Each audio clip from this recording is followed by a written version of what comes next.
આવા જ અવનવા સમાચાર જોવા માટે અમારી ચેનલને સબસ્ક્રાઈબ કરો, જેથી તમને નવા નવા સમાચાર જાણવા મળે. મળતી વિગત મુજબ બગસરા તાલુકામાં મતદાનની ગણતરીઓની કલાકો બાકી છે, ત્યારે આમ આદમીના કાર્યકર્તા વાઘણિયા ગામેથી કાર્યકર્તાઓએ પ્રદીપ ભાખરના પ્રયત્નોથી ભાજપનો ખેસ પહેર્યો હતો. રિપોર્ટર સમીર વિરાણી, બગસરા.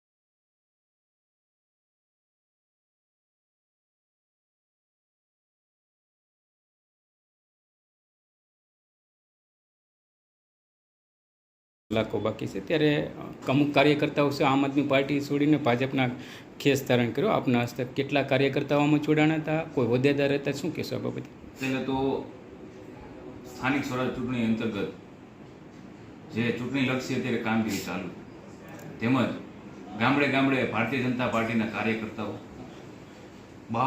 બધા કાર્યકર્તાઓ કામ કરી રહ્યા છે, ત્યારે ભારતીય જનતા પાર્ટીએ એટલો વિકાસ કર્યો છે. આમ આદમી પાર્ટીના ઘણા અત્યારે આગેવાનો નીકળી પડ્યા છે, અમે આ કરી દઈશું, અમે આ કરી દઈશું.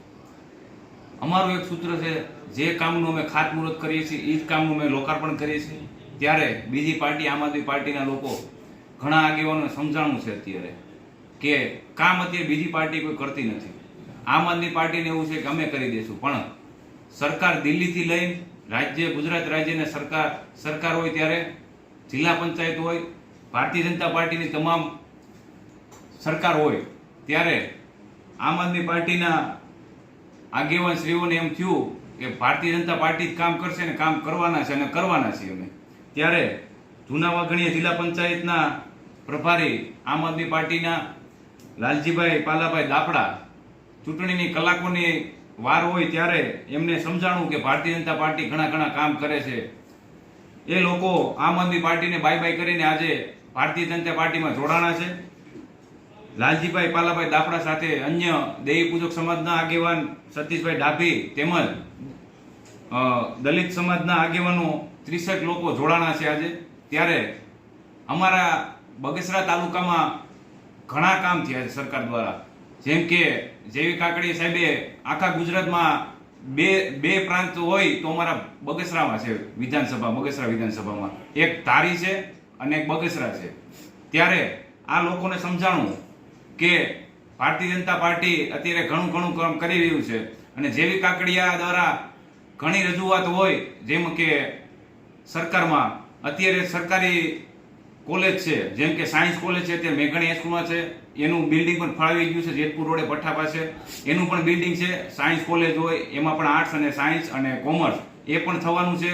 અત્યારે નર્સિંગ કોલેજ પણ છે, 20 બેડની છે, વધીને અત્યારે 100 બેડ કરવામાં આવે છે, એનું પણ બિલ્ડિંગ ફાળવવામાં આવ્યું છે, તે પણ થોડાક ટાઈમમાં થવાનું છે. હાલ 10 કરોડના ખર્ચે નવી પ્રાંત ઓફિસ તેમજ મામલતદાર ઓફિસ છે એ પણ બની રહી છે, અને અત્યારે તૈયાર પણ થઈ ગઈ છે. આચારસંહિતાના હિસાબે થોડાક દિવસ પછી આચારસંહિતા હટશે, ત્યારબાદ એનું રોકાણ છે એ બિલ્ડિંગનું. ત્યારે અમુક ગણતરીની કલાક બાદ આ આમ આદમી પાર્ટીની બાય બાય કરીને આવી છે તે લોકોનું અમે ભારતીય જનતા પાર્ટી દ્વારા સ્વાગત કરીએ છીએ. આમ આદમી પાર્ટીના લોકોએ જ્યારે એમને બાય બાય કર્યું છે, ત્યારે અમે ભારતીય જનતા પાર્ટીનો પ્રમુખ પ્રદીપ ભાખર તરીકે એ લોકોને ખેસ અને શાલ ઓઢાડીને અમે વેલકમ કર્યું છે, લોકોનું સ્વાગત કર્યું છે.